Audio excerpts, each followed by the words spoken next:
बातिल से दबने वाले आसमां नहीं हम, बातिल से दबने वाले आसमां नहीं हम, सबर कर सका है तू इम्तिहान हमारा बलगल उला। पढ़ें पढ़ें। कशफ दुजा बिजमालिह हसनत जमीओ खसालिह सल्लु अलैहि वालिम। अल्हम्दुलिल्लाह। মালিডাঙ্গা বাক্সাডাঙ্গা মকবুল হোসেন নুরানি হাফেজিয়া মাদ্রাসার উদ্যোগে দশম বাৎসরিক ওয়াজ মাহফিলের মাননীয় সভাপতি জনাব মাওলানা তবিবুর রহমান সাহেব, প্রাক্তন শিক্ষক, শাহবাদ মাজিদিয়া কামিল মাদ্রাসা, আজকের মাহফিলের প্রধান অতিথি অত্র এলাকার কৃতি সন্তান জনাব আব্দুর রাজ্জাক বিশ্বাস। আপনাদের এই মাহফিলে যার অক্লান্ত পরিশ্রম এবং যোগাযোগের মাধ্যমে সুদূর কুষ্টিয়া হতে আপনাদের নড়াইলের আসলাম, আপনাদের অত্র এলাকার জনপ্রতিনিধি জনাব জামান ভাই মেম্বার, চেনেন তো নাকি, যার মাধ্যমে আমরা এসেছি। আল্লাহ পাক তাদেরকে কবুল করুন, জোরে বলুন আমিন। মঞ্চস্থ হযরত উলামায়ে কেরাম, আমার সামনে উপবিষ্ট ইসলাম প্রিয়, কোরআন প্রিয়, তাওহীদি জনতার একাংশ, পর্দার আলো উপবিষ্টা শ্রবণরত আমার সম্মানিত মা ও বোনেরা, সকলের সাথে আরেকবার সালাম বিনিময় করছি, বলছি আসসালামু আলাইকুম ওয়া রাহমাতুল্লাহ। সালামের জবাবটা তো লোক কম হতে পারেন, কিন্তু সিংহের মতন জবাব হওয়ার দরকার, কথা বলুন ঠিক কিনা? আসসালামু আলাইকুম ওয়া রাহমাতুল্লাহ।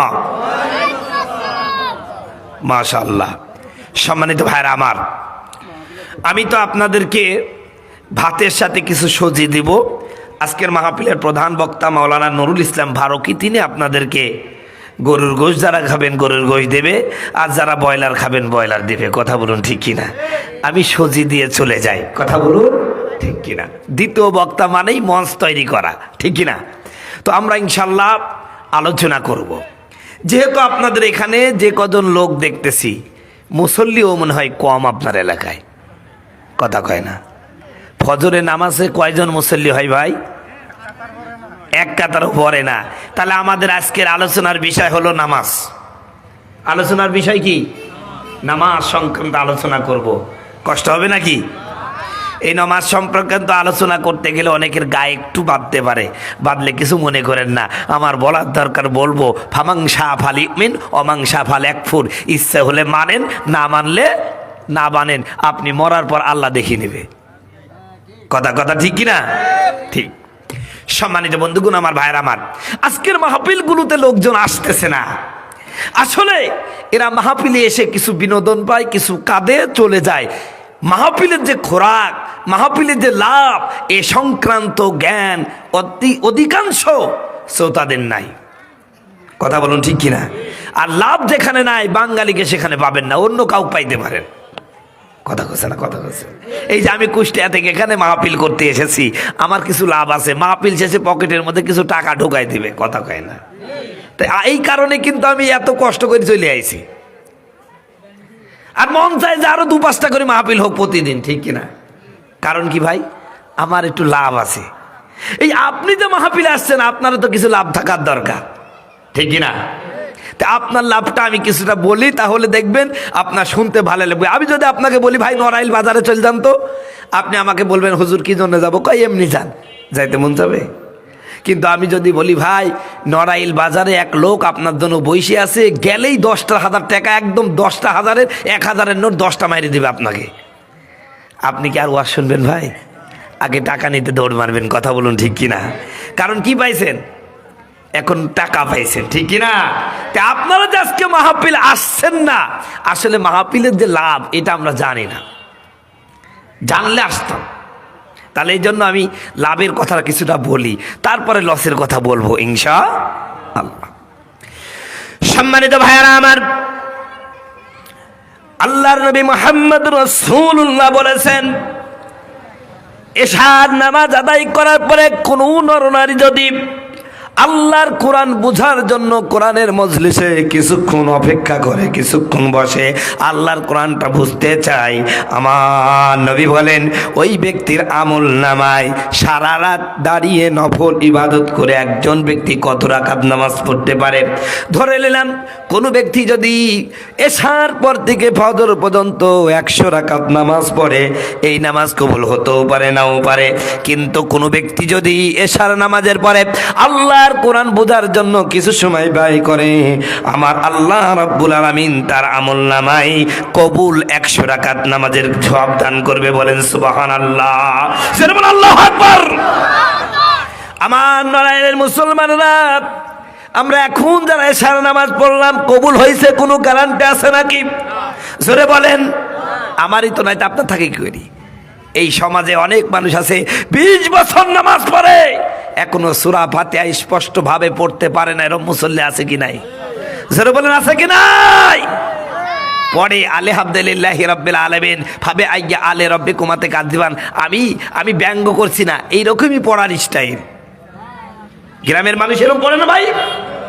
তাহলে আপনি নামাজ পড়তেছেন, নামাজটা এখনো নামাজের মধ্যে যে হলো 13 ফরজ, তার মধ্যে কেরাত পড়া ফরজ, কেরাতটা শুদ্ধ করে পড়া ফরজ। আল্লাহ বলছেন অরাত্তিলিল কোরআন তারতিলা, তোমরা কোরআনকে শুদ্ধভাবে পড়ো। আমার কোরআনই শুদ্ধ নাই তো নামাজ হবে কিভাবে? আবার নামাজের কোরআন তেলাওয়াত শুদ্ধ কোনো রকম যদি হয় তো নামাজের মধ্যে কি পড়ি তা বুঝি?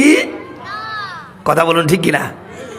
যার কারণে নামাজ আমাদের চরিত্র ভালো করতে পারছে না। কত মানুষ 20 বছর নামাজ পড়তেছে, এখনো নামাজ পড়ার পরে সুদ খায়, এইরকম লোক মনে হয় নড়াইলে নাই। আছে আছে, অথচ সুদ হারাম না হারাম? জোরে বলেন। সুদ ঘুষ হারাম সেটা নতুন করে বলবো কেন? সুদ ঘুষ হালাল তো নাই, ভালো করে তুমিও জানো। সুদের টাকায় আজকে তুমি করছো বাড়ি, করছো ঘর, কি জবাব দিবে তখন যখন যাবে কবর ঘর? থাকতে সময় হও হুঁশিয়ার, থাকতে সময় হও হুঁশিয়ার, রবের হুকুম তুমি মানো। সুদ ঘুষ হালাল তো নয়, ভালো করে তুমিও জানো। কথা বলুন ঠিক কিনা? সুদ হারাম।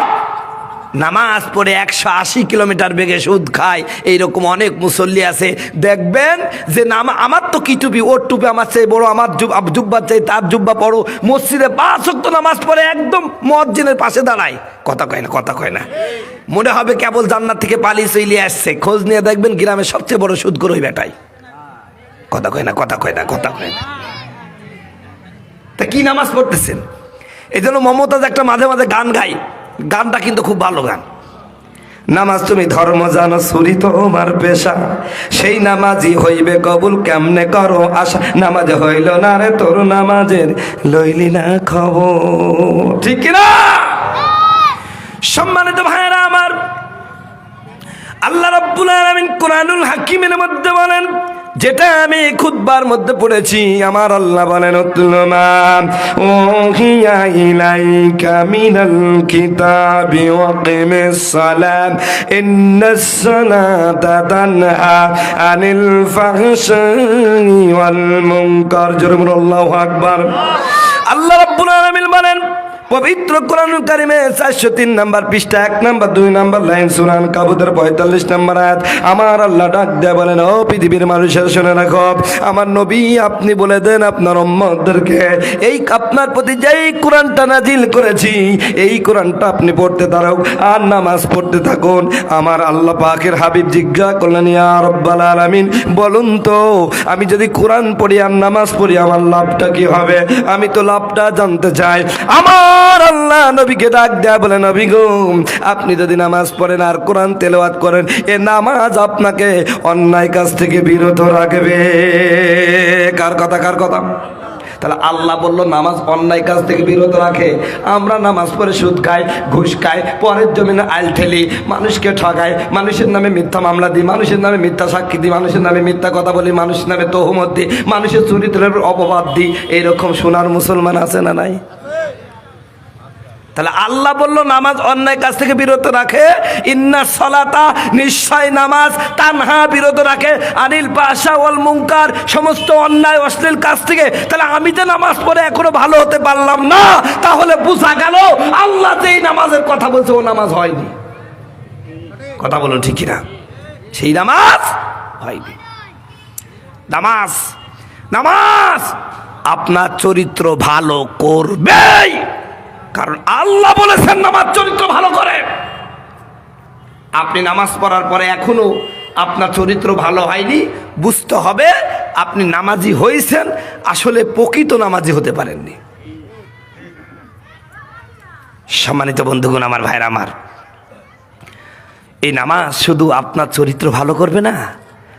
আমরা রিজিকের পিছনে ছুটি না ভাই, হুজুর অভাব অভাব অভাব অভাব চাই না। আল্লাহ বলছে নামাজ তোকে অভাব মুক্ত করবে। জোরে বলেন সুবহানাল্লাহ। আল্লাহ রিজিক দেবে। রাসূলুল্লাহ বলেছেন তোমার জুতার ফিতা ছিঁড়ে গেছে, স্যান্ডেলের ফিতা ছিঁড়ে গেছে, পৃথিবীর কোনো মানুষের কাছে চাও না, মসজিদের কাছে যাওয়ার আগে 2 রাকাত নামাজ পড়ে আল্লাহর কাছে সাহায্য চাও। জোরে বলেন সুবহানাল্লাহ।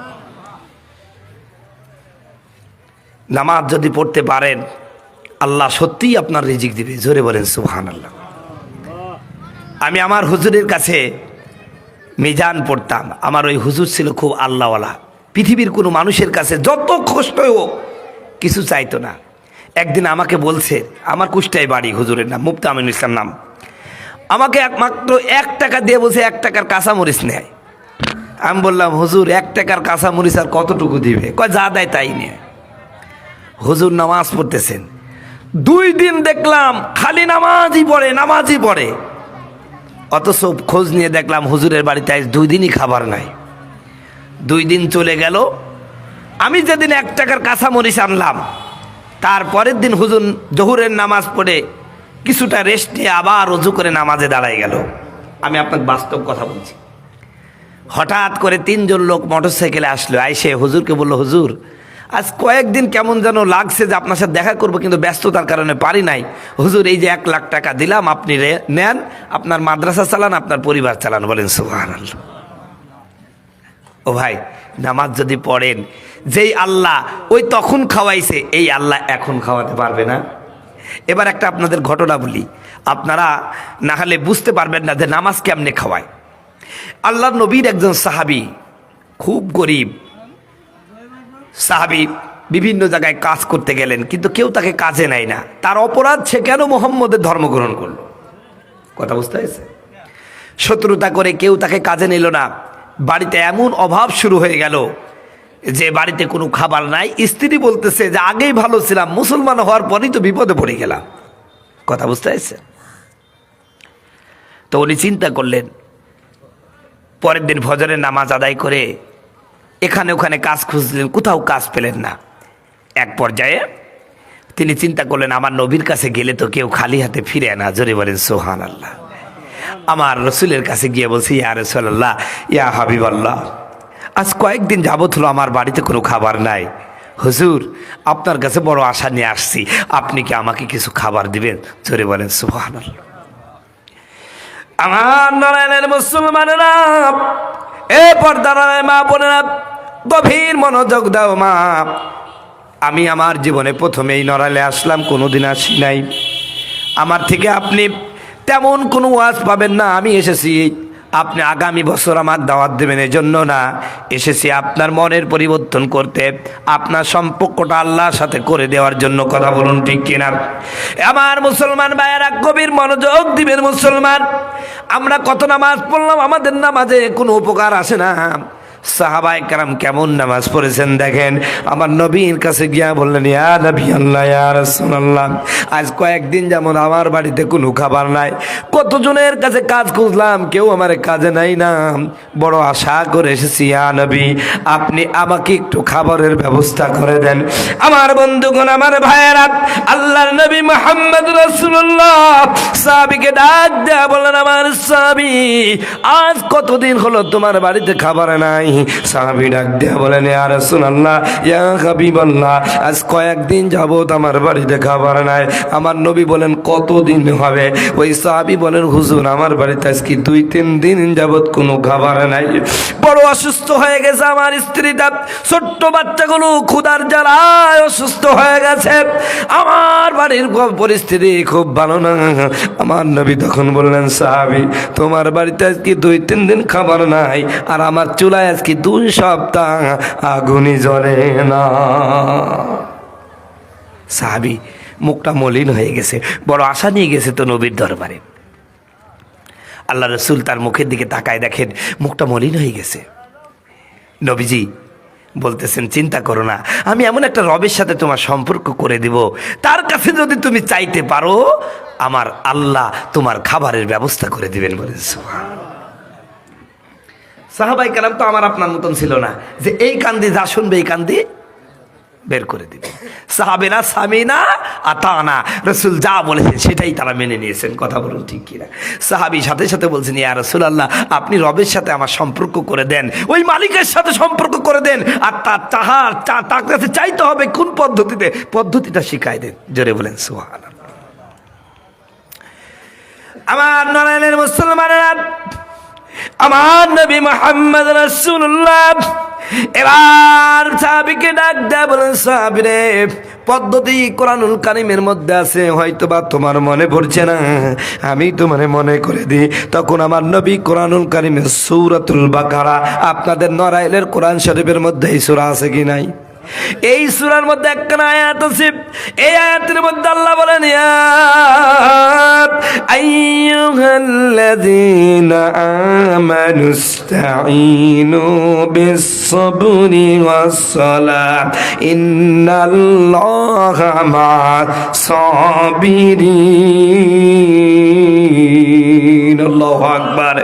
এই ইমানদাররা, যখনই কোনো বিপদে পড়ে যাবা, এই পৃথিবীর কারো কাছে তোমার জন্য সাহায্য চেও না, আল্লাহর কাছে নামাজ আর ধৈর্যের মাধ্যমে সাহায্য চাও। ইন্নাল্লাহা মা'আস-সাবিরিন।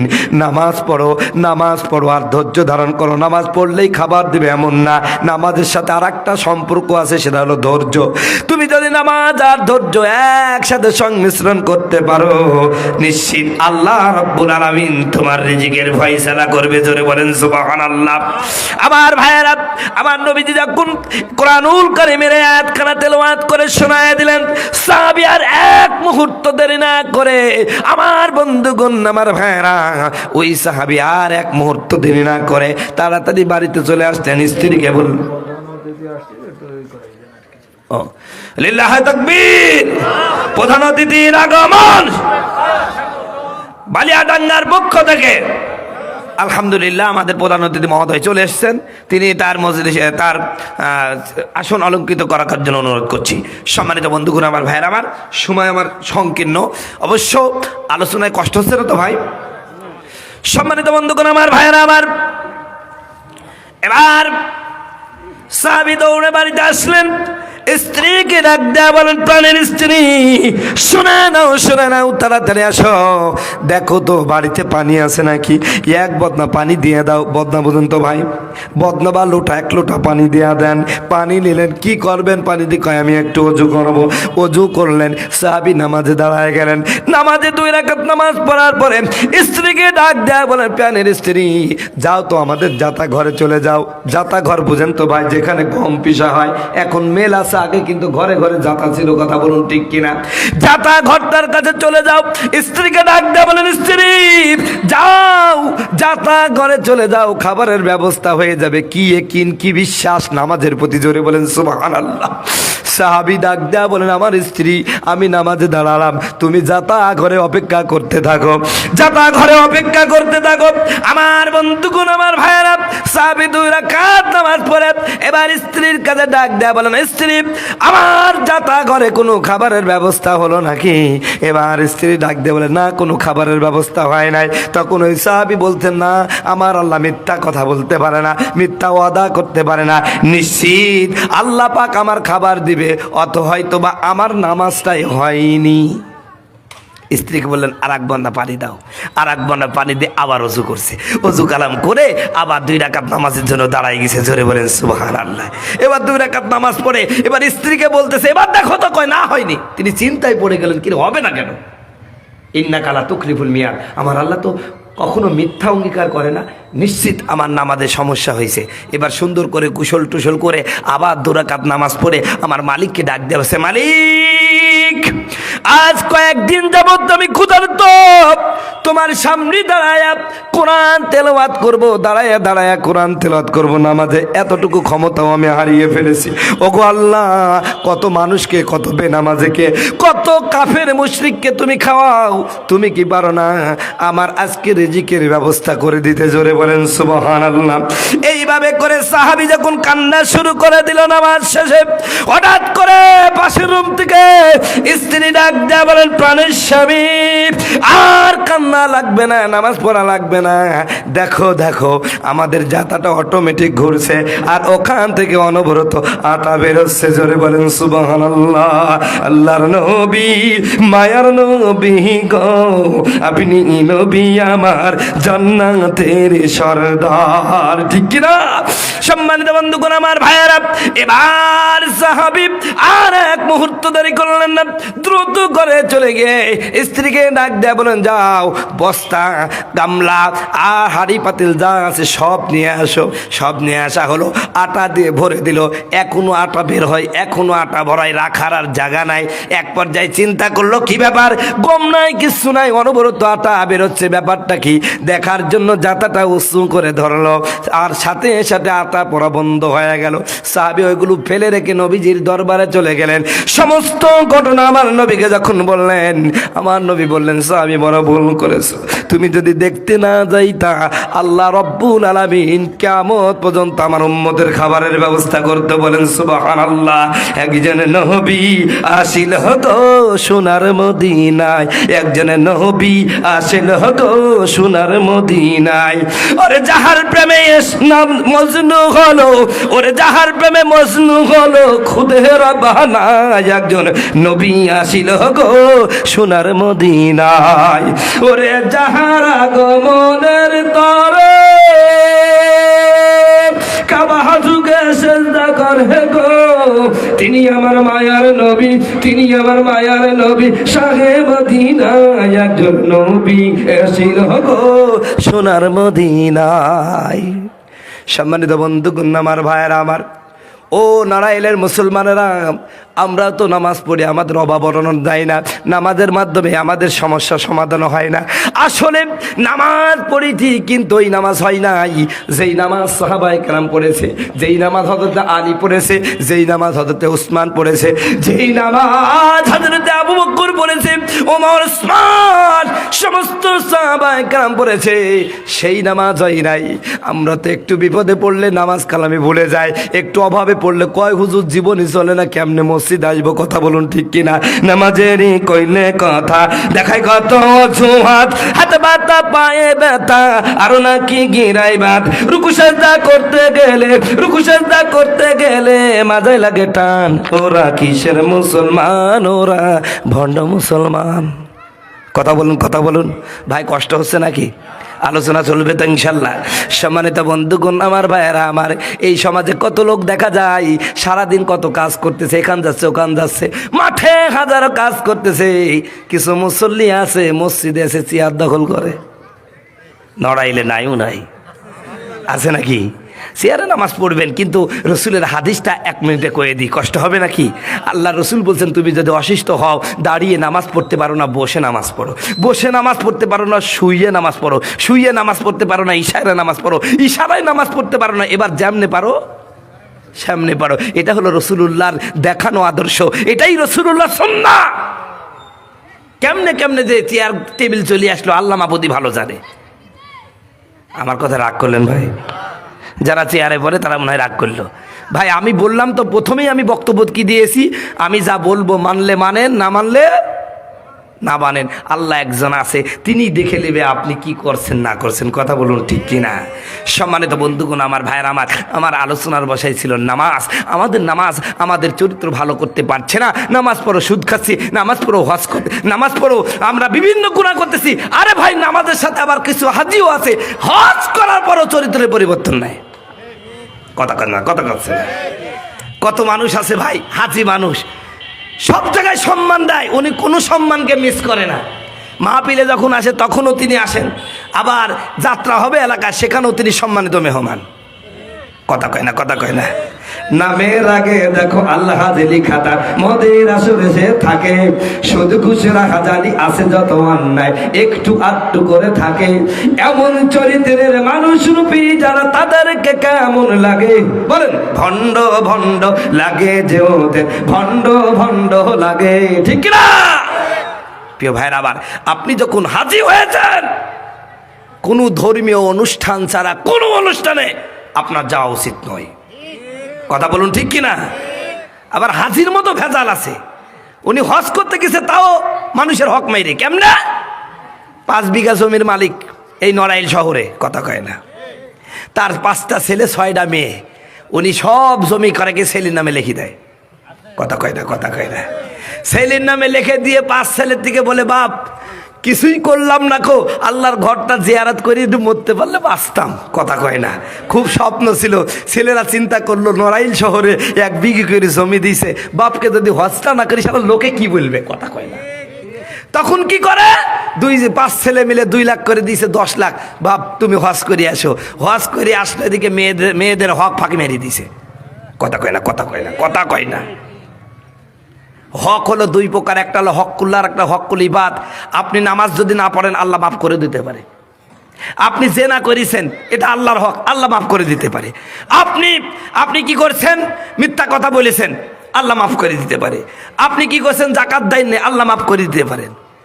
কিন্তু আপনি যে পরের জমি খাই ফেললেন, পরের হক নষ্ট করলেন, এক দোকানে আপনি কি খাইছেন, একটা বাকি খাইছেন, খাই লোকটা টাকা দিলেন না, আপনি হকটা মাইরে দিলেন।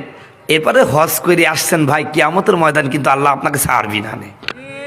আমি হুজুরও আপনাকে বাঁচাতে পারবো না। কথা কয় না, কথা কয় না। কিয়ামতের ময়দান অবস্থা অন্যরকম হয়ে যাবে। এখন কি করলেন, এবার 5 ছেলের থেকে 2 লাখ করে 10 লাখ টাকা নিয়ে হজ করে এসে, হাদিস সাহেব বাবা চালাক, হজ করে আসে আগেই মেয়েদের খোঁজ দেয়, মা তোর আমার আয় কাছে। কথা কয় না। সব মেয়েগুলোকে এক জায়গায় করে, জমি কিন্তু দিইনি, হজ করে এসে বলছে, মা তোদেরকে আমি কিচ্ছু দিতে পারলাম না, আল্লাহর ঘর জিয়ারত করছে, আমার বুকে আয় তোদের জন্য একটু দোয়া করে দি। কথা কয় না, কথা কয় না। জমি দিল ছেলের নামে, আর দোয়া করলো কার নামে? মেয়ের নামে। আল্লাহ বলছে, হাজি তোর পাজিগিরি ছুটাচ্ছে, খালি মরেক, কবর পর্যন্ত আয়, তারপর দেখাচ্ছে মজা। কথা কচ্ছে না, কথা কচ্ছে না। প্রিয় নড়াইলবাসী, আপনি বিশ্বাস করেন আর না করেন, কিয়ামতের ময়দানে যে আল্লাহ বিচার করবেন, এতে কোনো সন্দেহ আছে নাকি? ভাই কিয়ামতের দিনে আল্লাহ পাক এই হাজিক বলবে, হাজি যা জান্নাত চলে যা। কথা বুঝতে পারছেন? ও দিবে দৌড় জান্নাতে। এইবারে যে 6টা মেয়ে দুনিয়ায় তো কিছু করতে পারিনি, বাপ মানুষ দিল না, কি করবে? কিন্তু মনে মনে চিন্তা করেছে, আল্লাহ এই বাপকে ধরবো কিয়ামতের দিন। কথা বুঝতে পারছেন? ও যখন জান্নাত দৌড়াবে তখন আল্লাহ বলবে, আল্লাহ ওই লোকটাকে আপনি জান্নাতে দিচ্ছেন কেন? কয় কে? কয় ওদের সাথে আমার লেনা দেনা আছে, আমাদের পাওনা আছে। ওই লোকটা আমাদের আব্বা ছিল, দুনিয়ার জীবনে আব্বা কষ্ট পাবে কিছু বলতে পারি নাই। আল্লাহ আমরা 6টা বোন ছিল, 1 কাঠা জমিও দিইনি। আল্লাহ এবার বলবেন, হাজি এদিকে বেকাই বেকাই, তো জান্নাতে যাওয়ার হইল না, ওই মেয়েদের হক দে। আল্লাহকে হাজি সাহেব বলবে, আল্লাহ আমার তো জমি টমি নাই, 3.5 হাত মাটি নিয়ে আইছিলাম, তাও তো থুয়ে আইছি। কথা কয় না। তো কিছু তো নাই, আমি দেবো কেমনে? কয় জমি যদি না দিতে পারো, হজ করি যে সবটুকু আইছে সব সব মারি দাও তোমার মেয়েদের নামে, আর মেয়েদেরকে দিয়ে দিবে। এখন দেখা যাচ্ছে আর এক চা আলাদা, যে যার দোকানে হাজি সাহেব চা খায়, তো ওখানেও কয়েক টাকা মারি দিয়েছে, মানে চা 10 টাকা খাইছে, 3টে ফিরিয়ে খাইছে। কথা করছে না। এখন হাজি মানুষ চাইতেও পারে না, চা আল্লাহ কিন্তু ছাড়বে না। ও বলবে, আল্লাহ আমার দোকানে চা খাইছে, টাকা দিইনি। কথা বুঝতে পারছেন? ওই চা আল্লাহ বলবে, আল্লাহ আমার হক দিতে বলেন। হাজি সাহেব বললে, তুও ধরলি? কয় সবাই ধরছে, আমি আবার ছাড়বো কে? যদি এইটুকুর পৌঁছিলে জান্নাত ধরতে চলে যেতে পারি। জোরে বলেন সুবহানাল্লাহ। কারণ আল্লাহ পাক বলছেন, লা আলিয়াউমা লা তুযাকুলু নাফসিন বিমা কাসাবাত আইদিন নাস লা যুলমা লাহুম। আজকে প্রত্যেকের সব প্রতিদানরা হবে, সামান্য জুলুম করা হবে না। জোরে বলেন সুবহানাল্লাহ। ফামান ইয়ামাল মিসকালা যাররাতিন খায়রান ইয়ারা ওয়া মান ইয়ামাল মিসকালা যাররাতিন শাররান ইয়ারা। সামান্য পরিমাণ ভালো কাজ করলে ওটাও আল্লাহ তুলবে, আবার সামান্য অপকর্ম করলে সেটাও আল্লাহ উপস্থিত করবে। প্রিয় ভাইরা আমার, এবার হাজী সাহেব বলবে, আল্লাহ মেয়ের হক আদায় করতে করতেই তো যা কইছিলাম সব শেষ, এখন এই তালার দাম দিব কি করি? আমার আল্লাহ ডাক দেয়া বলবেন, কিছু নাই, এ চালা, তোমার জীবনে যত গুনাহ আছে হাজির খাড়ে পোকা চাপায়া দাও। প্রিয় ভাইরা আমার, যেমন সোয়াবের একটা স্তূপ নিয়ে আসছিল, হজ করেছে, নামাজ পড়েছে, জাকাত দিয়েছে, কত সোয়াবের কাজ করেছিল, সব দিয়ে একটা বিশাল সোয়াবের স্তূপ নিয়ে আসছিল। এক পর্যায়ে পাওনাদারদের হক দিতে দিতে লোকটা নিঃস্ব হয়ে যাবে। আবার নবী বলেন, জানো কিয়ামতের ময়দানে সবচাইতে গরিব মানুষ কোন ব্যক্তি হবে? এই ব্যক্তি হবে যে ব্যক্তি পরের হক মেরে মারা গেছে। কিয়ামতের ময়দানে তার নেকিগুলো সব পুরায় যাবে, এক পর্যায়ে কিছুই থাকবে না, লোকটা নিঃস্ব হয়ে যাবে। এখনো পাওনাদাররা দাঁড়িয়ে থাকবে সারিবদ্ধভাবে। ওই যে হাজির বাড়ির পাশে একজনের বাড়ি ছিল, দুর্বল লোকটা জোর করে এক কাঠা জমি দখল করে নিয়েছে, এক হাত জমি দখল করে নিয়েছে। ওই লোকগুলো সেদিন দাঁড়িয়ে থাকবে, ওরে নারায়ণের মুসলমানেরা, নামাজ পড়লেই জান্নাত চলে যাবে, এটা মামুর বাড়ি আবদার না। আপনাকে ইসলাম মানতে হবে পূর্ণাঙ্গ রূপে, সব দিক দিয়ে মানতে হবে। কথা বলুন ঠিক কিনা? সম্মানিত বন্ধুগণ, আমার ভাইয়েরা আমার, গভীর মনোযোগ দিয়ে বিভিন্ন নড়াইলের মুসলমানেরা, এক পর্যায়ে লোকটা নিঃস্ব হয়ে যাবে। এবার পাওনাদাররা তাদের গুনাহগুলো চাপাইতে থাকবে, গুনাহ চাপাইতে চাপাইতে চাপাইতে চাপাইতে ওই লোকটার গুনাহটা একটা বিশাল উহুদ পাহাড়ের সময় হয়ে যাবে। লোকটার জীবনে একটাও নেকির আমল নাই, একটা ভালো আর কাজ নাই, সব শেষ হয়ে গেছে। নবীজি বলছেন, তোমরা তো মনে করো টাকা পয়সা না থাকা মনে হয় গরিবের আলামত, তোমরা তো মনে করো একবেলা খাইতে পাই না, এই লোকটা গরিব মানুষ। আমার নবী বলছে, শোনো, কিয়ামতের ময়দানে এই লোকের চেয়ে নিঃস্ব আর মুফলিস আর গরিব মানুষ কেউ নাই। আমার বন্ধুগণ, আমার ভাইয়েরা, আল্লাহ রাব্বুল আলামিন এবার ডাক দেয়া বলেন, ও ফেরেশতারা, এই হাজীকে জান্নাতে দেওয়ার দরকার নাই, ফাহদুহুম ইলা সিরাতিল জাহিম। তোমরা দাঁড়ায় দাঁড়ায় কি দেখছো? হাজীকে ধাক্কায় ধাক্কায় জাহান্নামের মধ্যে ফেলে দাও। এজন্য নড়াইলে মুসলমানের, আপনারা মনে করতে পারেন, হুজুর আমি নামাজ পড়ি, আমি রোজা রাখি, ওয়াজ করি, জাকাত দিই, আমি তো ভালো মানুষ। ভাই, শুধু নামাজ রোজা আপনাকে কিয়ামতের ময়দানে জান্নাতে নিয়ে যেতে পারবে না। আপনাকে আল্লাহর হুকুম যখন মানতে হবে, আল্লাহর হক যেমন আদায় করতে হবে, এই দুনিয়ার জীবনে মানুষের হকগুলো আদায় করবেন, মানুষের হক নষ্ট করবেন না, পরের জমিনে আল ঠেরবেন না, পরকে কষ্ট দিবেন না, কোনো মানুষকে অন্যায়ভাবে তার উপর জুলুম করবেন না।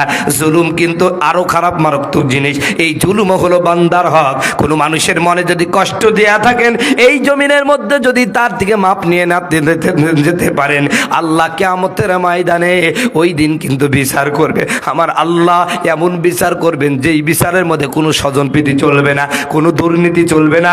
আর আপনি দুর্নীতি করবেন কি করে? ওই দিন যিনি উকিল হবেন, আমার নবী, আপনার নবী মুহাম্মদ রাসূলুল্লাহ, বলেন তো আমার নবী কি ঘুষ খাবে? আর ঘুষ খাবে আপনি কেমনে দিবেন? কিয়ামতের ময়দানে মানুষগুলো নাজাত পাওয়ার জন্য আমার আল্লাহকে বলবে, আল্লাহ এই আমার সন্তান নাও, আমার স্ত্রী নাও, আমার পরিবার নাও, সবগুলোর বিনিময়ে আমার আল্লাহর কাছে বলবে, আল্লাহ আমার সন্তানের বিনিময়ে, আমার স্ত্রীর বিনিময়ে, আমার সম্পদের বিনিময়ে, সব কিছুর বিনিময়ে আমার মাফ করে দাও। আমার আল্লাহ বলবেন, আজকে তোমার কিছুই গ্রহণ করব না।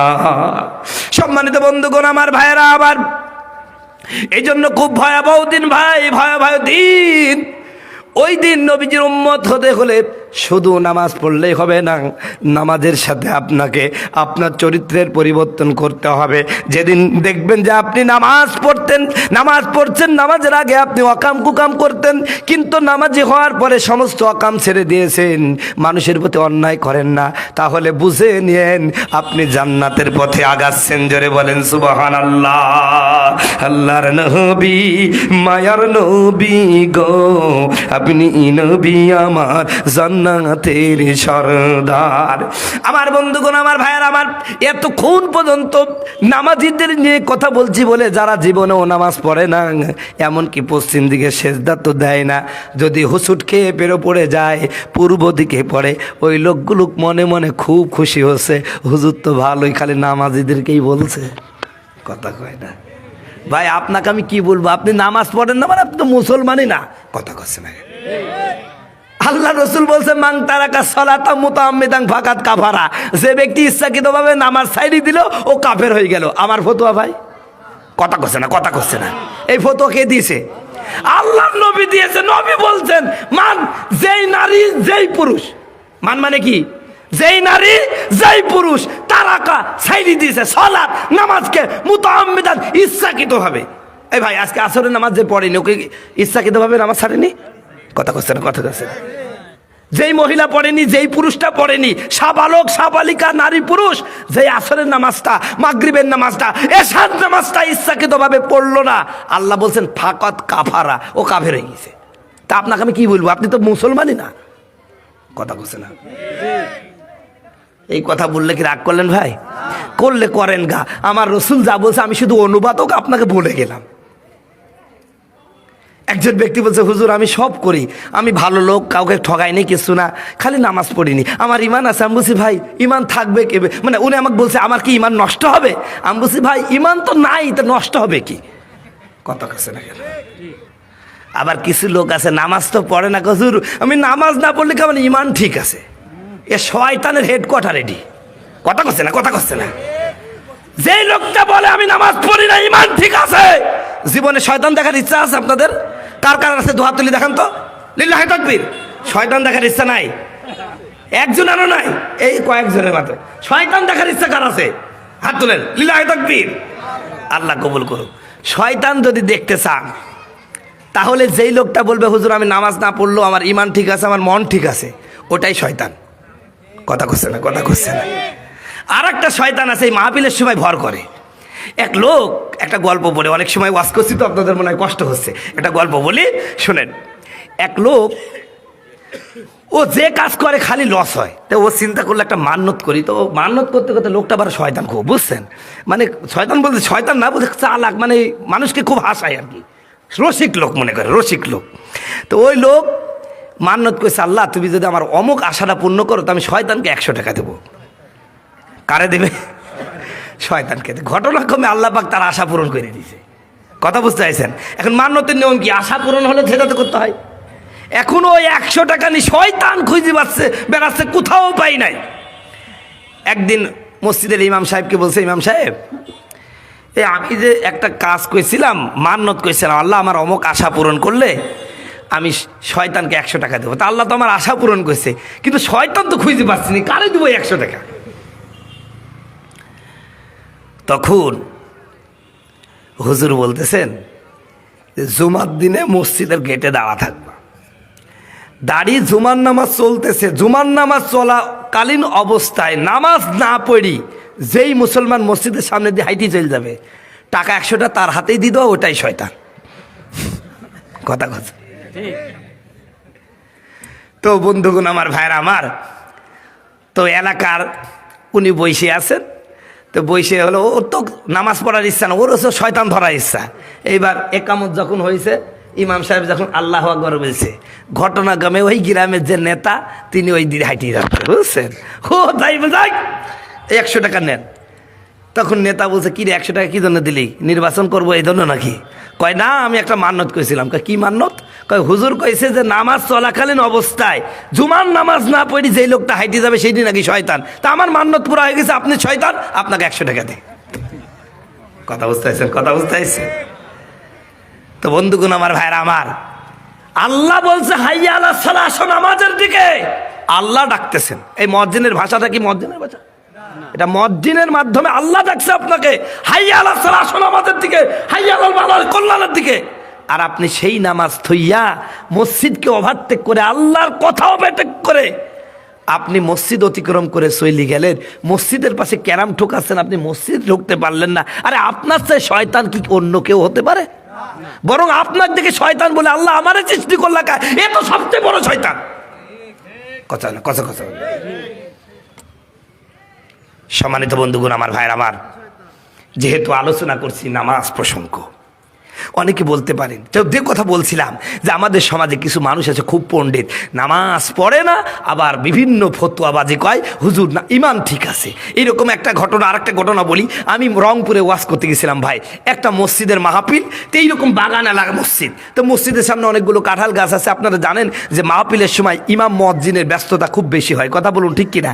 তো এই মুয়াজ্জিন বেচারা নামাজ কালাম পড়ে মসজিদ আর বন্ধ করতে মনে নয়, মসজিদ খুলে চলে গেছে, কথা বুঝতে পারছেন। এখন ওই যে কাঁঠালের পাতা কিছু বাতাসে ওই মসজিদের মধ্যে ঢুকে গেছে। তো বাড়ির সামনে একজনের অনেকগুলো ছাগল আছে, ও আল্লাহ রাস্তে ফজরের পরে ছাগলগুলো সাইডে দিছে, কথা বুঝতে পারছেন। তো ছাগল ওই খাইতে খাইতে মসজিদ ঢুকে গেছে। তো মসজিদে যখন ঢুকে গিয়েছে, ছাগলের হিসু চাবাইছে। কি চাবাইছে? হিসু বুঝেন তো ভাই, মানে ছোট বাচ্চাদের হিসু করে ওই রকম পোশাক পায়খানা চাপি গেছে। ছাগল তো আর মসজিদ মাদ্রাসা চেনে না ভাই, ও মসজিদের মধ্যে পোশাক পায়খানা করে দিছে। জহুরের সময় মুয়াজ্জিন এসে দেখছে মসজিদের অবস্থা খারাপ, চিল্লাই বলছে ছাগল কার এই কাজ করলে মসজিদ নাপাক করে দিল। তখন ওই লোকটা শুনতে পাইছে ঘরের মধ্যে থেকে, শালা নামাজ পড়তেও যায় নাই, আবার আমার ছাগল ছাড়া কার ছাগল যাবে। তখন ও চোখ মুছতে মুছতে যাই বলছে হুজুর হুজুর বিয়াদবি মাফ করবেন, ও তো ছাগল বুঝে না মসজিদে আসছে, আপনি আমাকে কি কোনদিন মসজিদে আসতে দেখেছেন? ছাগল বুঝে না যে মসজিদে আসে। এই জন্য আমরা যারা নামাজ পড়ি, কিছু মানুষ আছে আমাদেরকে বোকা শোকা মনে করে যে এরা কোনো কাজে লাগে না, এরা কিচ্ছু বুঝে না। আরে বুঝি কি না বুঝি মরার পরে বুঝবি, কথা বলুন ঠিক কিনা। কথা বললেই তো রাগ হয়, দোষ হয়। হুজুর একটু জোরে হাঁটলে বলবো ওটা দাওয়াত পাইছে, যদি আস্তে হাঁটে বলবো দেখছো ফিরি ভাই এমন খাইছে, নড়তেই পারছে না, কথা করছে না কেন। আরে কুকুর পর্যন্ত হুজুর দেখতে পাচ্ছে না জানেন। এই কিছুদিন আগে আমি এক জায়গায় ওয়াজ করতে গেলাম, আমার পিছনে এক কুকুর ঘেউ ঘেউ করে তাড়ি চলে যাচ্ছে। আমি তাড়াতাড়ি মোটরসাইকেল থামিয়ে বলছে এই কুকুরটা কাটবো। তখন এক মধ্যবয়সী এক মহিলা বেরোই বলছে হুজুর এই কুকুরটা খুব বেয়াদব, এই হুজুর মানুষ দেখলে আর দাড়িওয়ালা টুপিওয়ালা দেখলে তাড়ি চলে যায়। আমার রাগ আরো হয়ে গেছে। আমি যাই চাষি শোনেন, এই যারা দাড়ি চাষে আর দাড়ি পেশাব করে ওদের কিছু কয় না, কয় না বাপ ওদের তো কয় না। আমি বলছি কবেই তো না। তখন ওই মুরব্বী বলছে বাবা এদিকে আসো তো, এই যে তোমাদের দেখলে তারে আর ওদের কিছু কয় না, ব্যাপারটা কেমন? বলছে চাষি যারা দাড়ি চাষে আর দাড়ি পোশাক করে কুকুর জানে তো আমার যাইতে ভাই, কথা কছে না ঠিক কিনা। মুসলমানের ছেলে দাঁড়িয়ে দাঁড়িয়ে পোশাক করে, পূর্ব পশ্চিমও মানে না, কথা কয় না। অথচ মুসলমানের জন্য পূর্ব দিকে পশ্চিম দিকে পেশাব পায়খানা করা সম্পূর্ণ হারাম, কথা বলুন ঠিক কিনা। তো তুমি মুসলমানের সাথে দাঁড়িয়ে পেশাব করো। তাই আমি বললাম চাষি যারা দাড়ি পেশাব করে কুকুর জানে আমাদের যাইতি ভাই, এজন্য ওদের কিছু বলে না। আর আমরা হুজুরা মিলে না, তো এই জন্য আমাদের দেখলে এরকম খেউ খেউ করে, কথা করছে না। মনে রাখবো হুজুর দেখতে পারো না পারো, হুজুর ছাড়া কোনো গতি, হুজুর ছাড়া তোর জানাজা, হুজুর ছাড়া তোর জানাজা কেউ পড়বে না, হুজুর ছাড়া তোরে দাফন দিবে না, ঠিক কিনা। সারা জীবন করলি রে তুই যে হুজুরকে ঘৃণা, সেই হুজুরকে লাগতে পারে এটা ভাবলি না। ও তোর মা বাপ যাবে যখন এই দুনিয়া ছেড়ে, তখন কিছু আসতে হবে টুপিওয়ালার কাছে, কথা বলুন ঠিক কিনা। সম্মানিত বন্ধুগণ আমার ভাইয়েরা আমার, অনেকক্ষণ আলোচনা করলাম, জানি না আমার কথাগুলো আপনারা রিসিভ করছেন কিনা। ও ভাই নামাজের মাধ্যমে চরিত্রের পরিবর্তন আনতে হবে, আর এ নামাজ কোনো অজুহাতেই বাদ দেওয়া যাবে না। বলছিলাম না নামাজের ব্যাপারে কোনো অজুহাত চলবে না।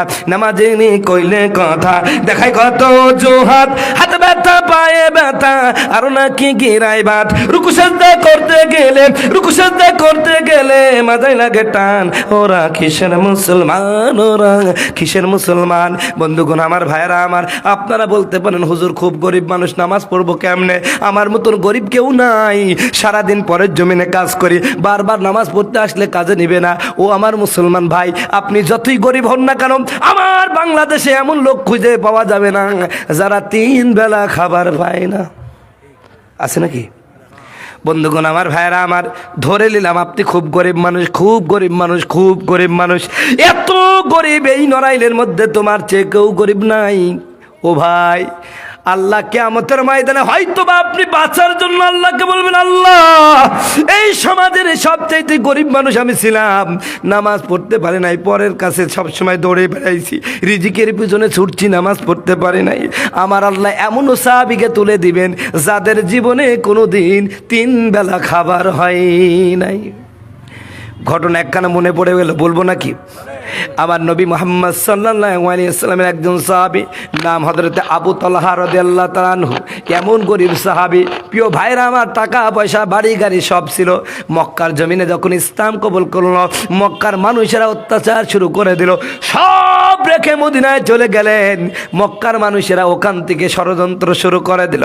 ওরা বলল, এ মদিনার লোকেরা শোনো, মদিনার মুনাফিকরা শোনো, ইহুদিরা শোনো, আমাদের এলাকার যুবক ছেলে আবু তালহা তোমাদের মদিনায় চলে গেছে। আমরা তোমাদের প্রতি নির্দেশ করলাম, খবরদার তাকে কোনো আর্থিক সহযোগিতা করবা না, কোনো কাজকর্ম নিবা না। এক পর্যায়ে যখন ক্ষুধার যন্ত্রণা টান দিবে, ও অমনি করে আমাদের ধর্মে ফিরে আসবে। বলেন তো মুসলমান একবার জেনে বেজে যদি ইসলাম কবুল করে, ওরে মেরে ফেললেও কি ইসলাম ছাড়বে? আরো জোরে বলেন, ছাড়বে নাকি?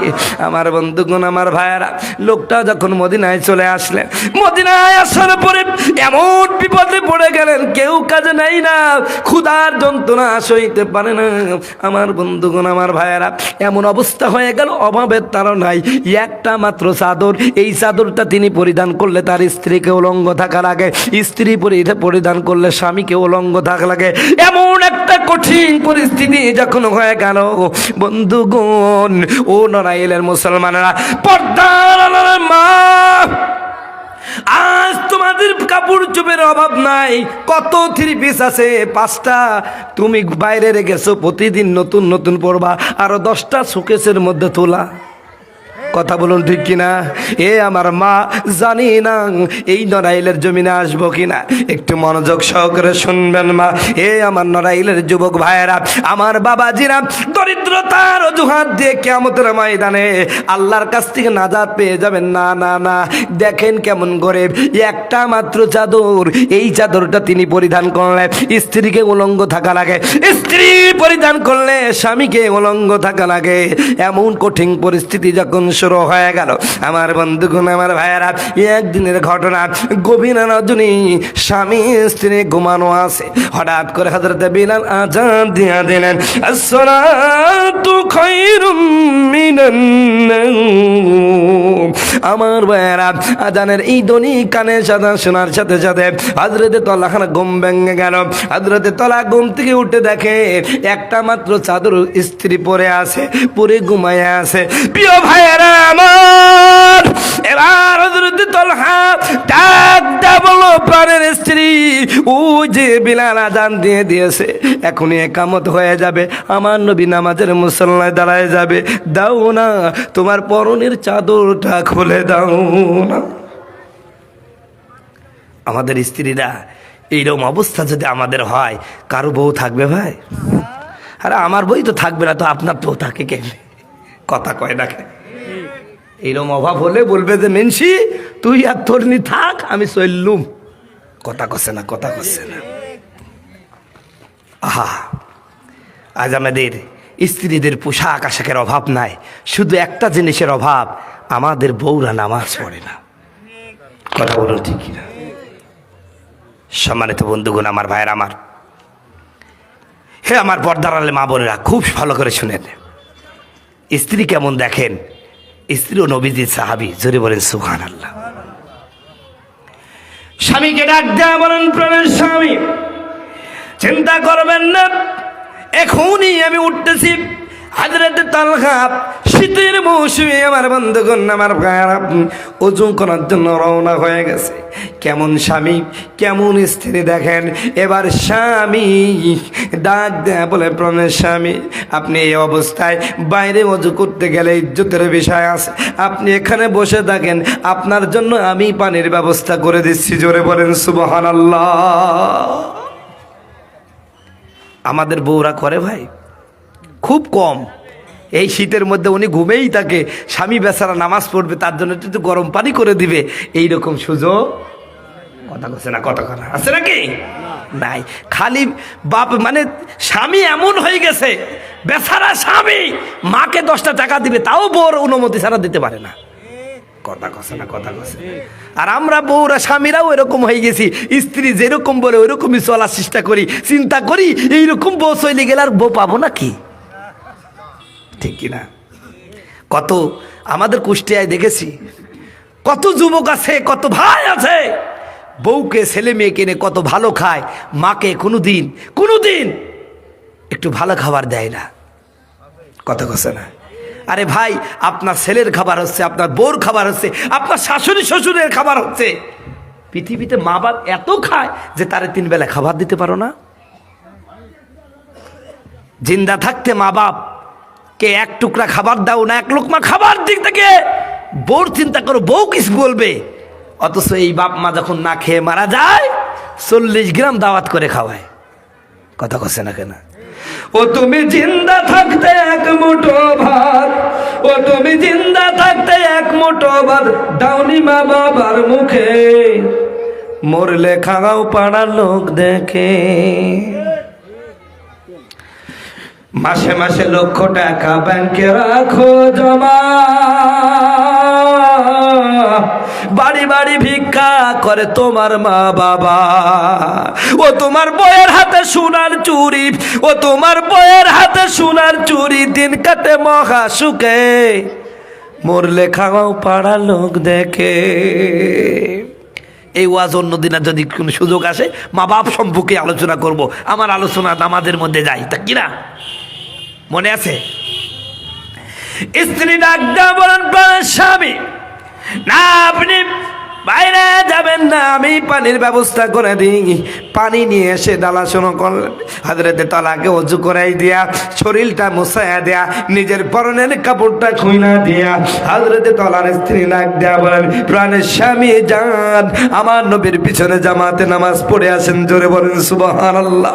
আমার বন্ধুগণ, আমার ভাইরা, এবার হযরতে তালহা নামাজের জন্য যখন রওনা হয়েছে, পিছন দিক দিয়ে প্রাণের স্বামী স্ত্রী ডাক দেয়া বলে, আমার প্রাণের স্বামী, আমারও কিন্তু নামাজ পড়া লাগবে। খবরদার নামাজ পড়ে নবীজির দরবারে বেশিক্ষণ বসে থাকবেন না, কারণ আপনি যদি নবীজির দরবারে বসে থাকেন আর যদি সূর্য উঠে যায় আমার নামাজটা কাজা হয়ে যাবে। একটা মাত্র নামাজ পড়ার জন্য চাদর, একটা মাত্র 17 টাকার মতন চাদর, আপনি নামাজ পড়ে তাড়াতাড়ি বাড়িতে চলে আসবেন, ওই কাপড় পরে আমি ফজরের নামাজ পড়বো। বলেন সুবহানাল্লাহ। সম্মানিত বন্ধুগণ, আমার ভাইরা, আমার হযরতে তালহা মাথা নাড়িয়ে বলে, স্ত্রী চিন্তা করো না, আমি দ্রুত সময়ের মধ্যে ফিরে আসবো। আমার বন্ধুগণ, আমার ভাইরা, সকলের পিছনের কাতারে হযরতে তালহা নামাজে দাঁড়ায় গেল। রাসূল নামাজ পড়াইয়া সালাম ফিরাইয়া দিলেন। 1 মুহূর্ত দেরি না করে দ্রুত বাড়ির দিকে রওনা হয়ে গেল। কয়েকদিন ধরে এমন কাজ করছেন, অন্যান্য সাহাবীরা লক্ষ্য করে চিন্তা করলো, আরে নামাজ পড়ে হযরতে তালহা বারবার বাড়ি চলে যায়, সবার পিছনে মসজিদে আসে, সবার আগে মসজিদ থেকে বের হয়ে যায়। মুনাফিকের অনেকগুলো আলামত আছে, তার মধ্যে অন্যতম আলামত, মুনাফিক যারা সবার পিছনে মসজিদে আসে তারা মুনাফিক, ওরা মসজিদে আগে বের হয় যারা। কথা বলেন। আরে ওরা নামাজ মিস করে নাই, খালি মসজিদে পিছনে যায়, আগে আসছে, তাই সাহাবী তাদেরকে মুনাফিক বলছে, অন্যান্য সাহাবীরা। আর আমরা তো বুটে কালে নামাজ পড়ি না, আমাদের কি কইতো? কথা কছে না? আমাদের কি মুসলমান বলতো ভাই? সম্মানিত বন্ধুগণ, আমার ভাইরা, আমার একান দোকান হতে হতে আমার নবীর কর্ণকুহরে কথাগুলো পোষায় গেল। একদিন নামাজ পড়ে আমার নবীজি ডাক দেয়া বলেন, আমার সাহাবীরা শোনো রে, খবরদার আমার তালহার ব্যাপারে ব্যাড কমেন্ট করবা না, খারাপ কমেন্ট করবা না। আমার সাহাবীরা শুনে নাও, আমার তালহা কিন্তু সাধারণ খাওয়াবে না। আমার সাহাবী, আমার তালহা বদরিন সাহাবী, এই বদরের যুদ্ধে যেই সাহাবীর অংশগ্রহণ করেছে ওদের ব্যাপারে আমার আল্লাহ ফতোয়া দিয়েছেন। আল্লাহ বলেছেন, রাদিয়াল্লাহু আনহুম ওয়া রাদওয়ান, আল্লাহ ওদের প্রতি রাজি, ওরাও আমার আল্লাহর প্রতি রাজি। জোরে জোরে বলা যাবে কিনা সুবহানাল্লাহ? আল্লাহ রাজি হয়ে গেছে। খবরদার আমার তলাকে মুনাফিক বলবা না। আগামীকাল আমার তলা আসলে আমার সালামখানা পৌঁছায় দেবা। পরের দিন আবার ওই এক অবস্থা, ফজরের নামাজ পড়ে রওনা দিয়ে হয়েছেন, হঠাৎ করে পিছন দিক থেকে এক সাহাবী তার জামা টেনে ধরে দিলেন, বললেন, এই যেতে দাও, আমার স্ত্রী নামাজের জন্য অপেক্ষা করছে না, আমার রসুল সালাম দিয়েছেন। রসুল যেই সালাম দিয়েছেন আর সাহাবী এক পা গায় না, কারণ রসুল সাল্লাল্লাহু আলাইহি সাল্লামের নির্দেশ নিষেধ পালন করা যেমন আল্লাহ রসুলের নির্দেশ পালন করা যেমন ফরজ, নিষেধ পালন করাও ফরজ। দাঁড়ায় গেছেন, মসজিদের এক কোণে ছোট্ট বাচ্চার মতন খুব ভদ্রভাবে বসা আমার নবী নামাজের পরে সমস্ত দোয়া দুরুদ পাঠ করার পরে সমস্ত সাহাবীকে বললেন তোমরা সব চলে যাও, আমার আবু বকর, ওমর, ওসমান, আলী ছাড়া কেউ থাকবে না, সবাইকে বের করে দেয়া আমার নবী হযরত তলহার কাছে গিয়ে বললেন তলহা, শুনলাম তুমি নামাজে সবার পিছনে আসো, সবার আগে মসজিদ থেকে বের হয়ে যাও, আমার কথায় কি কষ্ট পেয়েছো? আমার কাছে থাকতে কি তোমার ভালো লাগে না? হযরতে আবু তলহা বসা আছেন, নবীজির এমন কথা শুনে আমার হযরতে তলহা দু চোখের পানি ছেড়ে দিয়ে কাঁদেন, ইয়া রাসূলুল্লাহ, কেমনে আমি আপনার প্রতি বেজার হব? কেন বেজার হব? আমি আমার মক্কার সুন্দর জীবন শেষ করে দিয়ে আপনার কাছে বসে আছি। হুজুর, আপনাকে মহব্বত না করলে, আপনাকে ভালো না লাগলে কেন আমি সুন্দর জীবন ছেড়ে আসলাম? ধরে বলেন সুবহানাল্লাহ। নবীজি বলছেন তাহলে যে তুমি আমার কাছে বসো না? তালা বলে না, তার জীবনে তার অন্তরের মধ্যে প্রচুর অভাব বিরাজ করতেছেন, পরিবারে অভাব বিরাজ করছেন, একটা ভালো কাপড় তার বউকে কিনে দেবে সেটাও পারছেন না, রসুলকে বলেন না, চুপ করে আছেন। কও। তখন বলছি ইয়া রাসূলুল্লাহ, আসল কথা হচ্ছে হুজুর, আমি যে আপনার কাছে বসে থাকবো, আপনার কাছে আসবো, আমার তো তেমন পোশাক নাই। বলো কি হয়েছে? ডাক দেয়া বলেন ইয়া রাসূলুল্লাহ, ইয়া হাবিবাল্লাহ, কেমনে আপনার কাছে আসবো? শুনেন নবী, আমার পরে নামাজ যেমন ফরজ, আমার স্ত্রীর প্রতি অত নামাজ পড়ে। হুজুর গো, এই যে আমার পরনে যে কাপড়টা দেখছে, এই কাপড় ছাড়া দ্বিতীয় কোনো কাপড় নাই। আমার নবী এই কাপড়টা বিলাল যখন আযান দেয় আমার স্ত্রীর পরন থেকে খুলে নিয়ে আসে। হুজুর গো, এই কাপড়টা আমার স্ত্রীর পরন থেকে খুলে নিয়ে আসি, খুলে নিয়ে আসার পরেই আমি নামাজ পড়ে যাই। আপনি যখন সালাম ফিরায় দেন আমি দ্রুত বাড়িতে দৌড়ে চলে যাই। এই জন্য যাই ইয়া রাসূলুল্লাহ, আমি আমার এই কাপড়টা যখন খুলে দিই আমার স্ত্রী কাপড়টা পরে নামাজ পড়ে। হুজুর, এত দরিদ্রতার কষাঘাতে নির্যাতিত, এমন দরিদ্রতার সর্বসীমায় পৌঁছায় গেছে হুজুর, তারপরেও আমি কোনোদিন নামাজ ত্যাগ করিনি। ও লড়াইলের মুসলমানেরা, ও পর্দার মা বোনেরা, এবার আপনাদের কাছে প্রশ্ন করি, কিয়ামতের ময়দানে আল্লাহ তো সর্বপ্রথম নামাজের হিসাবে নেবে। যদি বলে নড়াইলের ওই সলিমউদ্দিন শোন, নামাজ কেন পড়িস নাই? আপনি হয়তো আল্লাহকে বলবেন, আল্লাহ এমন অভাব দিয়েছো, অভাবের তাড়নায় মসজিদে যেতে পারি নাই, নামাজ পড়ার সময় পাই নাই। হয়তো বা আপনার এলাকার খাদিজা আয়েশাকে বলতে পারেন, আয়েশা নামাজ পড়ো নাই কেন? আপনার নড়াইলের আয়েশা বোন আপনি হয়তো আল্লাহকে বলতে পারেন, আল্লাহ এমন দরিদ্রতার কষাঘাতে নির্যাতিত, নামাজ পড়ার মতো সুযোগ হয় নাই। কিয়ামতের ময়দানে আপনার বিরুদ্ধে যদি হযরতে তালহা এবং তার স্ত্রীকে দাঁড় করায় দেন, কোন যুক্তি টিকবে? একটু বিবেকের কাছে প্রশ্ন করেন, কেমনে বাঁচবেন? সেদিন বাঁচার কোনো উপায় নাই। এজন্য নামাজ আপনাকে পড়তেই হবে। আমি বারবার বলি, কেন নামাজ পড়বেন না? অনেকে বলে হুজুর আমি আসলে লোকটা তো ভালো হতে পারিনি, একটু ভালো হয়ে নামাজ পড়বো। ওরে ভাই, নামাজ ভালো না বলেই তো পড়তে হবে, কথা কয় না? কারণ এই নামাজই তো আপনাকে একদিন ভালো করবে। নামাজ না পড়লে তো আপনি ভালো হতে পারবেন না। এই জন্য আমি বলি, আপনি যদি জেনা করেন নামাজ পড়েন, চুরি করেন নামাজ পড়েন, সুদ খান নামাজ পড়েন, ঘুষ খান নামাজ পড়েন, পরের জমিনে আলঠাল নামাজ পড়েন, রাজনীতি করেন নামাজ পড়েন, যা করেন নামাজ পড়েন, নামাজে আপনাকে একদিন ভালো করবে। সম্মানিত বন্ধুগণ, আমার ভাইয়ের, আমার যে কথা বলছিলাম যে নামাজ আপনাকে কি হলো ভাই? জিকির করেন। এ ভাই যায় না ভাই, হ্যালো, যায় না ভাই, যায় না, ওরা মিটে যাবে ইনশাআল্লাহ। লা ইলাহা ইল্লাল্লাহ, লা ইলাহা ইল্লাল্লাহ। চোখের পলকে তুমি হতে পারো লাশ, বন্ধ হবে চিরদিনই তোমার নিঃশ্বাস। হবে না তোমার নাম, হবে না তোমার নাম মসজিদের মাইকে, বাড়িওয়ালা নাই রে বাড়ি, নাই রে দুনিয়াতে, বাড়িওয়ালা নাই রে বাড়ি, নাই রে দুনিয়াতে, বাড়িওয়ালা নাই রে বাড়ি, নাই রে দুনিয়াতে। বন্ধুগণ, আমার ভাইয়েরা, আমার হয়তো বা আপনি বলতে পারেন, হুজুর গো, ও হুজুর, আমি আপনার কাছে এতটুকু জানতে চাই, অনেকেই আছে তো ভাই, গরিব মানুষের কথা বলতে পারলাম। অনেকেই বলে করতে পারেন হুজুর আমি বড় লোক মানুষ, আমি বিশাল বড় ব্যবসায়ী, এই ব্যবসা সেই ব্যবসা, এগুলো করতে গিয়ে নামাজ পড়তে পারি না। হুজুর কিয়ামতের ময়দানে আল্লাহকে হয়তো বলতে পারেন, আল্লাহ আমি বিশাল বড় লোক মানুষ ছিলাম, অনেক বড় ব্যবসা ছিল, এগুলো কন্ট্রোল করতে গিয়ে সময় পাই নাই, তাই নামাজ পড়ে নাই। আমার আল্লাহ সেদিন আপনার বিরুদ্ধে হযরতে উসমানকে দাঁড় করাই দিবে রে মুসলমান। হযরতে উসমানের মতন ধনী তুমি হও নাই। আমার ভাইয়েরা, আজ থেকে 1400 বছর আগে হযরতে উসমানের বাৎসরিক ইনকাম ছিল 6 লক্ষ দিরহাম। আপনি চিন্তা করেন কি পরিমাণ টাকার মালিক ছিল। অথচ হযরতে উসমান কেমন নামাজ পড়তেন, কেমন নামাজ পড়তেন তার জীবনীতে পড়া হয়। হযরতে উসমানের কিন্তু একাধিক স্ত্রী ছিল। তার ছোট স্ত্রী একদিন ডাক দেয়া বলেন, ও পৃথিবীর মানুষেরা, তোমরা উসমানকে চিনো না, হযরতে উসমানকে চিনো না।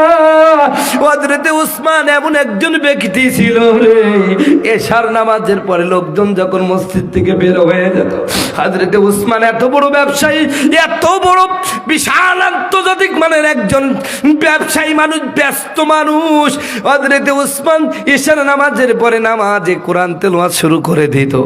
এত বড় নামাজ পড়তো, এত লম্বা নামাজ পড়তো, কিতাবের মধ্যে লেখা হয় হযরতে উসমান 2 রাকাত নামাজ পড়তে পড়তে ফজরের আজান হয়ে যাইত। এ নারায়ণের মুসলমানেরা, এবার আপনারা বলেন তো, আপনি বলতে পারেন হুজুর ব্যবসায়ী মানুষ, ব্যস্ততার কারণে নামাজ পড়তে পারি নাই। কিয়ামতের ময়দানে আপনার বিরুদ্ধে ওসমানকে যদি দাঁড় করায় দেন, ওই তুই বল উসমানের চেয়ে বেশি ধনী থাকি তুই, বলেন তো কোনো জবাব আছে নাকি? এজন্য আমার বন্ধুগণ, আমার ভাইয়েরা, অনেক আলোচনা হয়ে গেল, অনেক লম্বা আলোচনা নামাজ সম্পর্কে।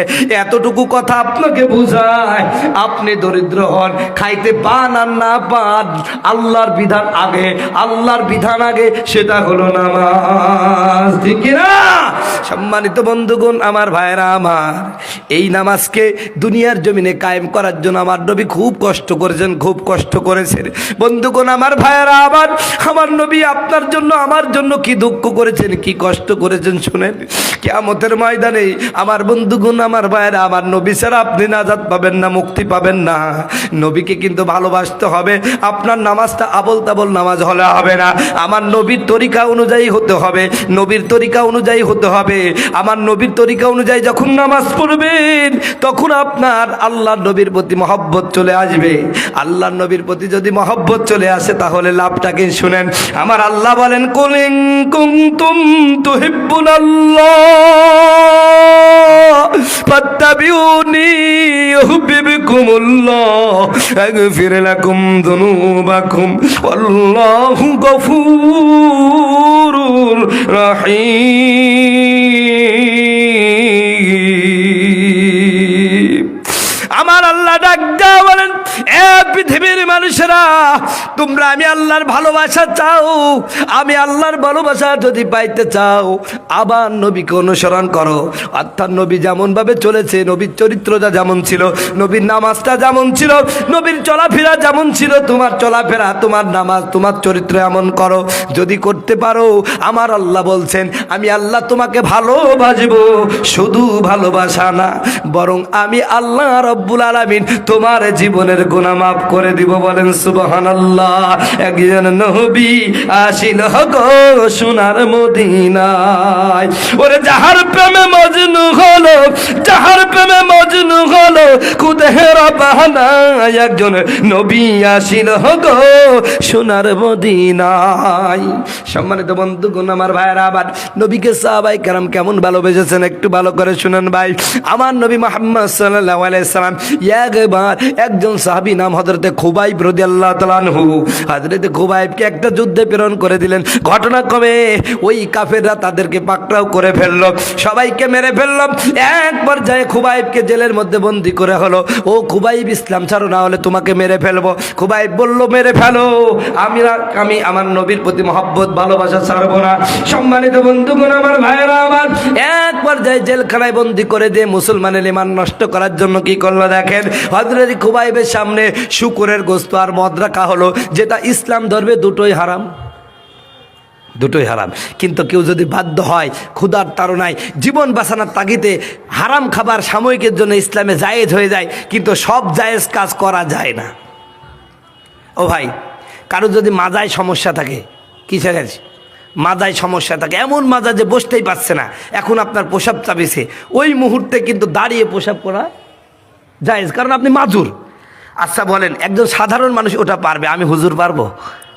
কথা কয়েছে না, জায়েজ হলে পারবো। কেন পারবো না? কারণ আমি যদি যতই জায়েজ হোক, আমার দ্বারা এটা করা সম্ভব হবে না, এজন্যই হবে না, বলবে হুজুর দাড়ি প্রসাব করছে। কথা কয় না, কথা কয় না। তো সাহাবাই কারাম ওইখানে জায়েজ আছে, কিন্তু সাহাবি যদি মদ ক্ষুধার যন্ত্রণায় বা জীবন বাঁচানোর তাগিদে মদ আর শুকরের গোস্ত খায়, ও কাফেরা তো হাসবে, কারণ আল্লাহর নবীর সাহাবিকে তারা পরীক্ষা করতে যাচ্ছে।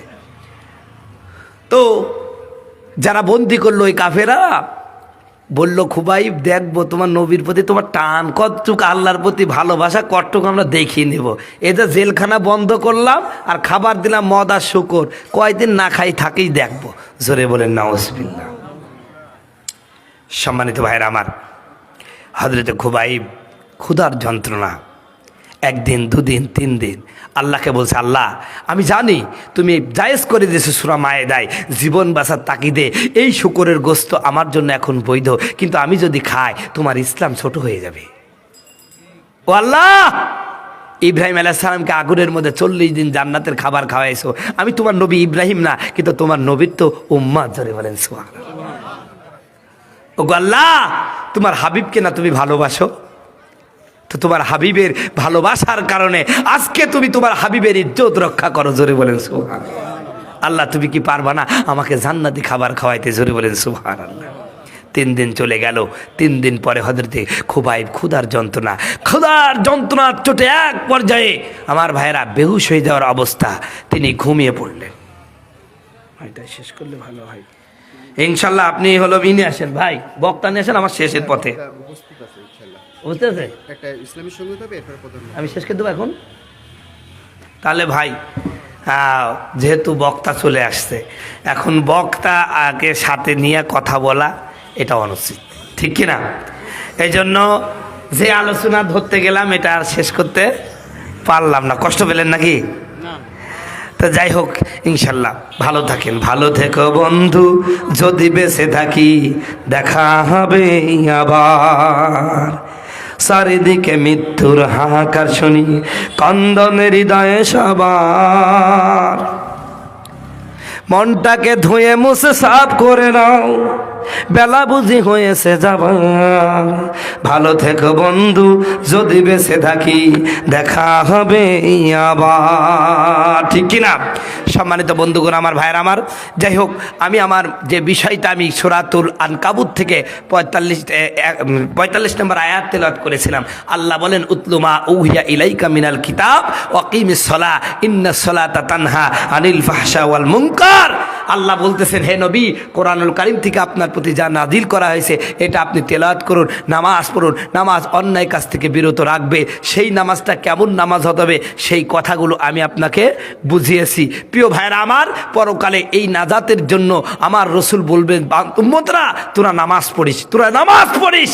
প্রিয় বন্ধুগণ, আমার ভাইরা, যেই নবী মিজানে আমার আপনার জন্য উপকার করবেন, হাসরে উপকার করবেন, কবরের মধ্যেও আমার নবীকে দেখিয়ে বলা হবে ইনাকে চিনো কিনা। বন্ধুগণ, আমার ভাইরা, আমার নবীকে আমি আপনি যদি কবরে চিনতে পারি তাহলে কবরটা জান্নাতের টুকরা হয়ে যাবে। বলেন কথা ঠিক কিনা? এত কথার দ্বারা এই কথাই বোঝা গেল আবার নবী মুহাম্মদ সাল্লাল্লাহু আলাইহি সাল্লাম আমাদের কলিজার টুকরা। সেই নবীকে নিয়ে বাংলাদেশে যত সিনেমিনি হয়, যত অপমানকর কথা হয়, পৃথিবীর আর কোনো জমিনে হয় কথা বলো হয়। অতএব বন্ধুগণ, আমার ভাইরা আমার, আমি গত আওয়ামী লীগের আমলেও একটা কথা বলেছি, আজকে আগামীতে বিএনপি ক্ষমতায় আসুক আর জামাত ক্ষমতায় আসুক, যারাই ক্ষমতা আসবে তাদের কাছে আমার একটাই দাবি, এই পৃথিবীতে সমস্ত মুসলমানের নবীর নাম কি? জোরে বলেন। আচ্ছা বলেন, আমার নবীর মর্যাদা আমাদের নেতা নেত্রীর চেয়ে কম না বেশি? কতটুকু বেশি? বহু বেশি, তাই না? ও বন্ধু, আপনি যদি বিএনপি করেন, আপনার নেত্রীকে নিয়ে যদি কেউ অপমানকর কথা বলে আপনার খারাপ লাগে না? কথা বলেন। আপনি যদি জামাত করেন, আপনার নেতাদের নিয়ে যদি কোনো কথা বলে আপনি রেগে যান। আপনি যদি আওয়ামী লীগ করেন, আপনার নেতা নেত্রী নিয়ে কথা বললে আপনি রেগে যান। অথচ এই সমস্ত নেতা নেত্রীর চেয়ে আরও বেশি প্রিয় আমার নবী, আপনার নবী। সেই নবীকে আজও গালি দেওয়া হয় বাংলাদেশে। আমরা বন্ধুগণ, আমার দেশে এমন এমন মহিলাদেরকে হিরোইন বানানো হয়েছে। তার মধ্যে একটা হলো রোকিয়া বেগম, যে আমার নবীকে অস্বীকার করেছে, ঈসা নবীকে অস্বীকার করেছে, আল্লাহকে অস্বীকার করেছে, কোরআনকে অস্বীকার করেছে। সেই মহিলার গোমর ফাঁস করে দিল রাজশাহী একটা বিশ্ববিদ্যালয়ের শিক্ষক। তাকেই এমনভাবে এই অবস্থা করা হলো। এমনকি কিছু কিছু মুসলমানের কাছে দেখলাম সেই রোকিয়ার মর্যাদা আমার নবীর চেয়েও বেশি। নাউজুবিল্লাহ করে কর, নাউজুবিল্লাহ করে কর। আমি বলি, বাংলাদেশে আপনি নাস্তিক হন, মুরতাদ হন, যাই হোক না কেন, বাংলার জমিনে আমার নবীকে নিয়ে কোনো কথা বলা যাবে না। কথা বলুন ঠিক কিনা বন্ধুগণ, আমার ভাইয়েরা? এদেশে আপনার নেতার বিরুদ্ধে, নেত্রীর বিরুদ্ধে কথা বললে সেটা যদি অপমান করা হয়, আমার নবীকে যারা গালি দিবে তাদের সর্বোচ্চ শাস্তি আগামীতে যারাই ক্ষমতায় আসবেন সংসদে পাস করতে হবে মৃত্যুদণ্ড। মৃত্যুদণ্ড কারা কারা চান? প্রিয় ভাইরা আমার, এই দাবির পক্ষে একটা ছেলে ছিল, উসমান হাদি নামে একটা ছেলে। আপনারা জানেন গতকালকে গুলিবিদ্ধ হয়েছে। এই ছেলেটার জন্য দোয়া করে আল্লাহ পাক তার হায়াত দান করুক, তাকে সুস্থ করুক। সকলে বলুন আমিন। এই ছেলেটা টক শোতে আমি দেখেছি একাই সমস্ত নাস্তিককে একদম উড়াধুরা শেষ করে দিত। ছেলেটা খুবই ইসলামী মাইন্ডের। এর জন্য বাংলাদেশের সমস্ত উলামা একরাম দোয়া করছে। আজকেও প্রধান বক্তাকে বলবো, আপনার ওয়াজ করতে করতে রাত মেলা হয়ে যেতে পারে, উসমান হাদি ভাইয়ের জন্য দোয়া করবেন। আল্লাহ পাক তাকে সুস্থ করে দেন, দ্রুত সেপাই কামেলা আজেলা দান করেন। আমার হাদি ভাই ইসলামের জন্য যে কথাগুলো বলেন, যা সব জায়গায় দ্রুত ছড়িয়ে পড়েন, এবং যাকে দেখলে শাহবাগীরা থর থর করে কাঁপে। কথা বলুন ঠিক কিনা? নাস্তিকরা চিন্তা করেছে, শাহবাগী রামবামরা চিন্তা করেছে, হাদির মতো লোকেরা বেঁচে থাকলে এই দেশে নাস্তিকবাদকে প্রাতিষ্ঠানিক রূপ দেওয়া যাবে না।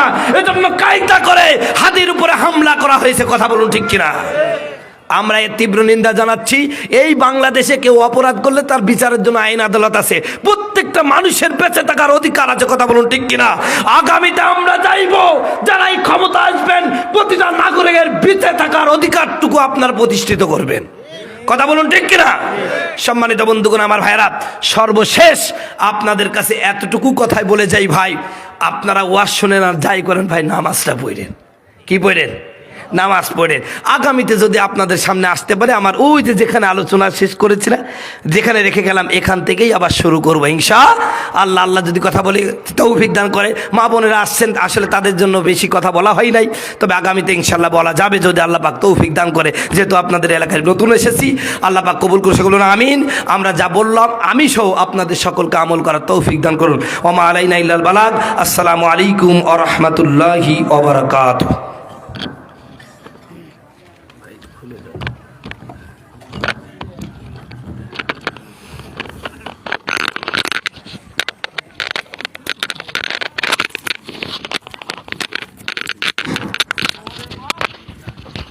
আলহামদুলিল্লাহ।